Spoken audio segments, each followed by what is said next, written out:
When you look at a map of the Persian Gulf, the natural assumption is that you are looking at a body of water, shorelines, trade routes, oil infrastructure. You are not.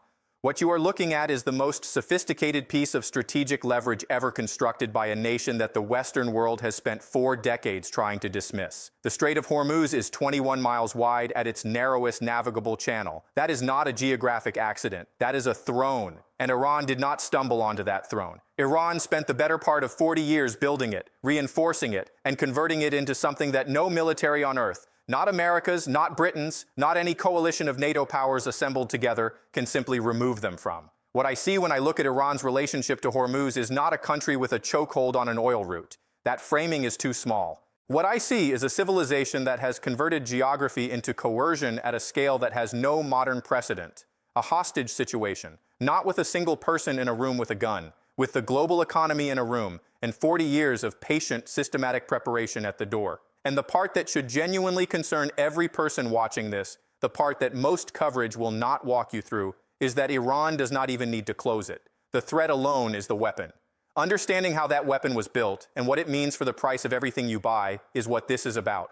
By the end of this, you will understand Iran's Hormuz strategy better than 95% of the people currently in rooms making decisions about it. There are 3 layers to how this hostage was built. The first is geographic. The second is doctrinal. The third, and this is the one that matters most, is psychological. And that third layer is the one that mainstream analysis will not say out loud. Here is the anchor number: 20.5 million barrels of oil per day, according to the U.S. Energy Information Administration, as of 2023. That is what passes through the Strait of Hormuz on a normal day, 20% of the entire planet's petroleum supply, moving through a channel that is, at its narrowest navigable point, 21 miles wide. But here is what makes that number genuinely extraordinary. It is not the volume. It is who depends on it, and what Iran knows about that dependence. Those are 2 very different things. To understand how Iran built this, you have to start not with the Ayatollah, not with sanctions, and not with the nuclear program. You have to start in 1984. The Iran-Iraq War is in its 4th year. Saddam Hussein, with American backing, is targeting Iranian oil tankers in the Persian Gulf. Iran is being economically strangled.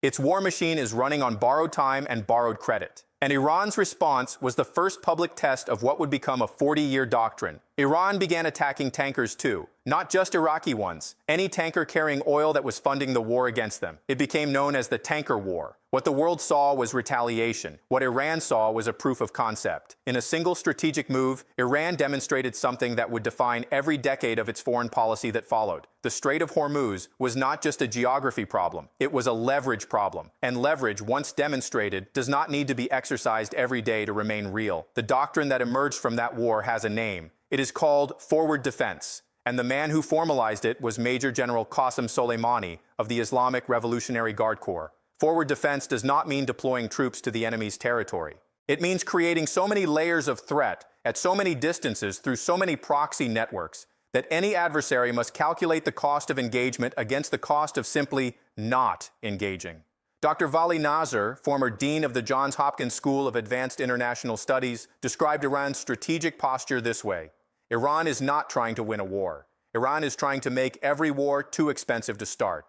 That is not the statement of a rogue state throwing punches randomly. That is a sophisticated strategic doctrine built around a simple, irreplaceable geographic fact. But here is where the architecture gets more deliberate. And this is what most people miss entirely. After the tanker war, Iran began building what military analysts call the Mosaic Doctrine, decentralized warfare. Instead of constructing a traditional navy that could be neutralized in a single engagement, Iran built thousands of small, fast attack boats, swarm tactics, anti-ship missiles positioned on both coastlines of the strait, submarine capability, naval mines, ballistic missiles capable of targeting surface vessels 300 kilometers offshore. By 2020, the IRGC Navy had accumulated, according to the International Institute for Strategic Studies, over 3,000 fast attack vessels. That is not a navy. That is an ecosystem of threat, one that cannot be neutralized by a carrier strike group because there is no single target to eliminate. This created something strategically unprecedented, a situation where any adversary must run a calculation before entering the strait that includes not just military risk, but economic risk, reputational risk, and the risk of triggering a cascade that no one can control once it starts. The hostage is not held with guns. The hostage is held with mathematics. And now, right here is where this story stops being about Iran. Here is where this stops being a geopolitics story and starts being a story about the price of everything you buy.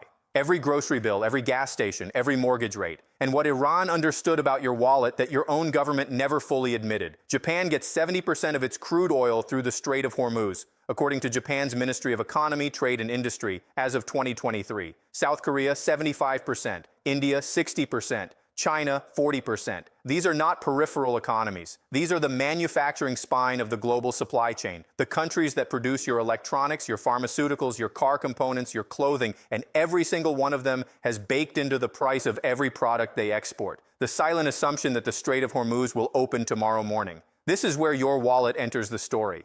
When analysts at Goldman Sachs modeled a full Hormuz closure in a 2023 risk assessment, they placed the immediate oil price impact at between $185 and $200 per barrel, not gradually, immediately. At $185 per barrel, a tank of gasoline in America becomes a $100 fill. Airline ticket prices spike 40 to 60% within 90 days. Global shipping costs, already fragile after the supply chain breakdowns of 2021, enter structural breakdown. And because every product in every store has energy cost embedded in its production and its delivery, the inflation that follows is not a percentage point, it is a category shift. For the average household, this is not an abstraction. The grocery bill, the heating bill, the mortgage rate, and the job security equation all move in the same direction simultaneously. That is what a 30-day Hormuz closure produces in the consumer economy. But here is the piece that makes this more than an oil story. And this is the part most analysis stops just short of saying.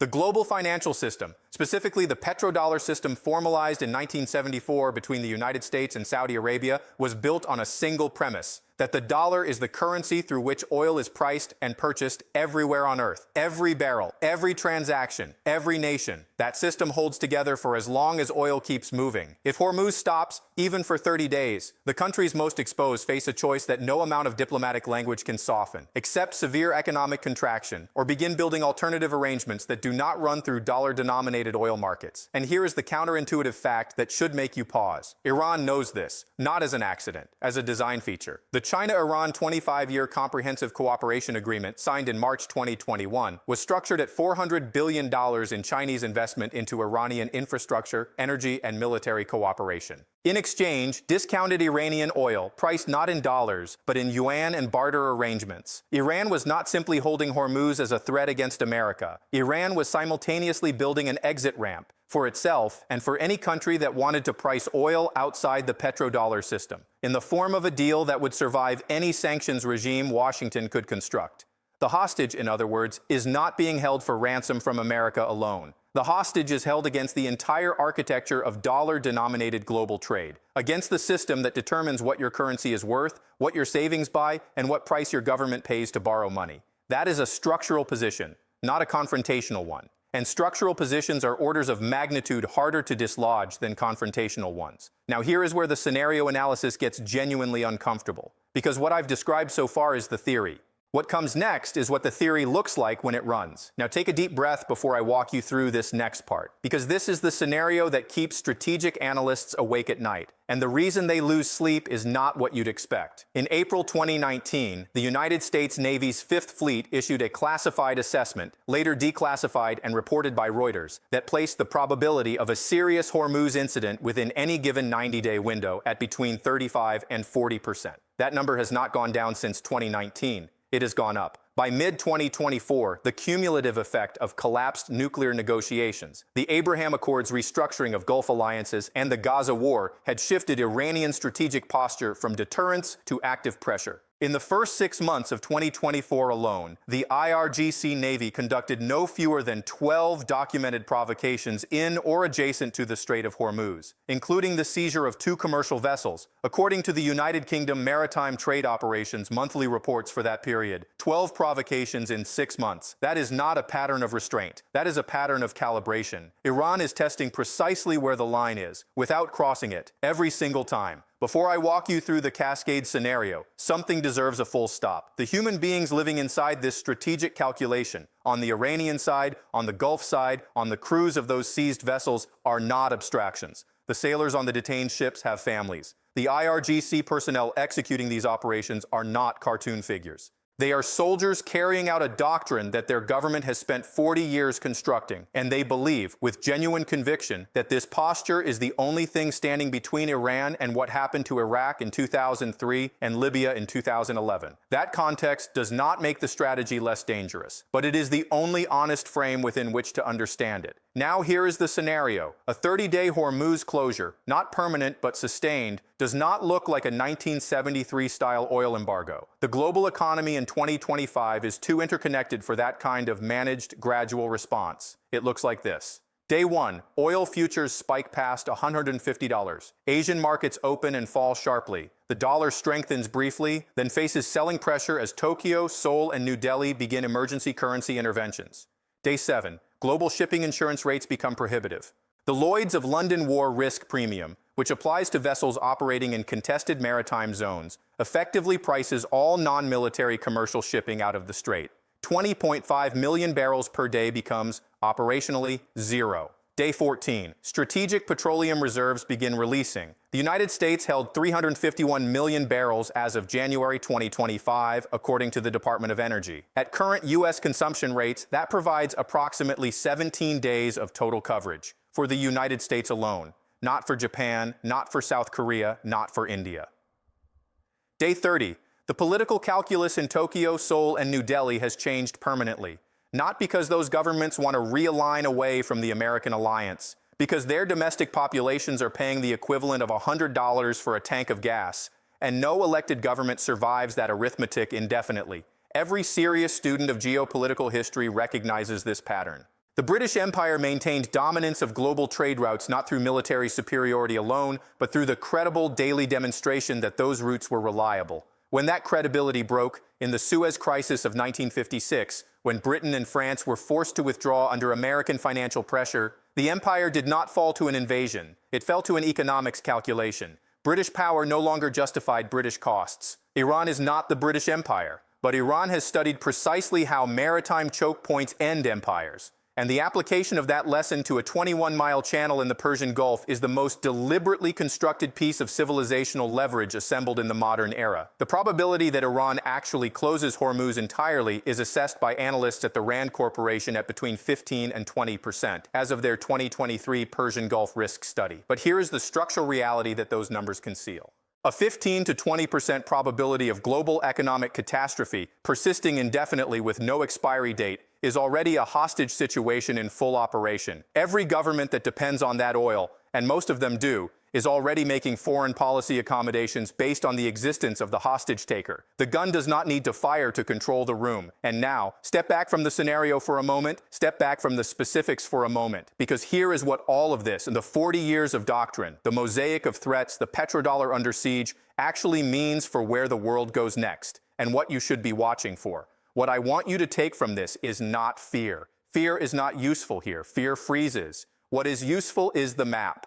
Because when you understand the system, when you can see the 40-year architecture, the doctrine, the mathematics of deterrence, and the real identity of the hostage, you can see what is coming before any headline announces it. That is the most powerful thing you can have in a world changing this fast. Now I want to give the counter-argument a fair hearing, because serious analysts with serious credentials look at everything I've described and arrive somewhere much calmer. Their argument is this: Iran needs Hormuz open as much as anyone else. Iran's own oil revenue depends on the strait. Closing it would trigger a military response that the Iranian state, in its current economic condition, could not survive. The IRGC's provocations are theater, precisely calibrated to generate maximum political effect at minimum actual escalation. And the China-Iran deal, for all its headline scale, has not materially changed Iran's fundamental strategic isolation from the global financial system. There is genuine truth in that reading. Iran's leadership is not suicidal. The deterrence logic works precisely because both sides understand the catastrophic cost of actual escalation. And the history of crisis brinkmanship in the Persian Gulf, going back to the tanker war itself, shows a consistent pattern of Iranian restraint once a genuine red line is actually approached. But here is the honest picture, stripped of both panic and complacency. The world has entered an era in which the credible threat of Hormuz disruption is not an episode. It is a permanent structural feature. It is not going to be resolved by a negotiation, a deal, or a military operation, because Iran's position in that strait is not a policy. It is a geographic fact. The geography does not move. The doctrine does not reset between administrations. And the alternatives? The East Africa pipeline routes, the proposed UAE to Oman Habshan Fujairah bypass, the Red Sea corridor, are all more expensive, less reliable, and most of them are decades from full operational capacity. The Red Sea option, as the Houthi campaign of 2024 demonstrated clearly, has its own vulnerability architecture. Watch three specific things. Watch whether the China-Iran cooperation agreement produces actual port and rail infrastructure on Iranian soil, or remains a paper commitment. If it materializes at scale, the petrodollar's structural grip on Asian energy markets begins to loosen from below, quietly, without any dramatic announcement. Watch India's energy infrastructure decisions over the next 24 months. India's choice between deepening Hormuz dependency and accelerating bypass alternatives will tell you more about the future of the dollar's reserve currency status than any Federal Reserve press conference. Watch whether any Gulf state, Saudi Arabia, the UAE, Kuwait, prices any portion of its oil in non-dollar currency, even experimentally. Even a 5% shift would send a market signal that would compound into something structural far faster than the headline percentage suggests. Those three data points tracked together will tell you whether this is a permanent civilizational realignment or a prolonged standoff that eventually exhausts itself. The most likely outcome is neither clean resolution. It is indefinite continuation. A world that lives permanently in a condition where 20% of its energy supply is held in partial hostage by a nation that has made that hostage too expensive to liberate. Empires have absorbed worse, but not indefinitely. The Strait of Hormuz is no longer just a waterway. The gun does not need to fire to control the room, and this one has been loaded for 40 years.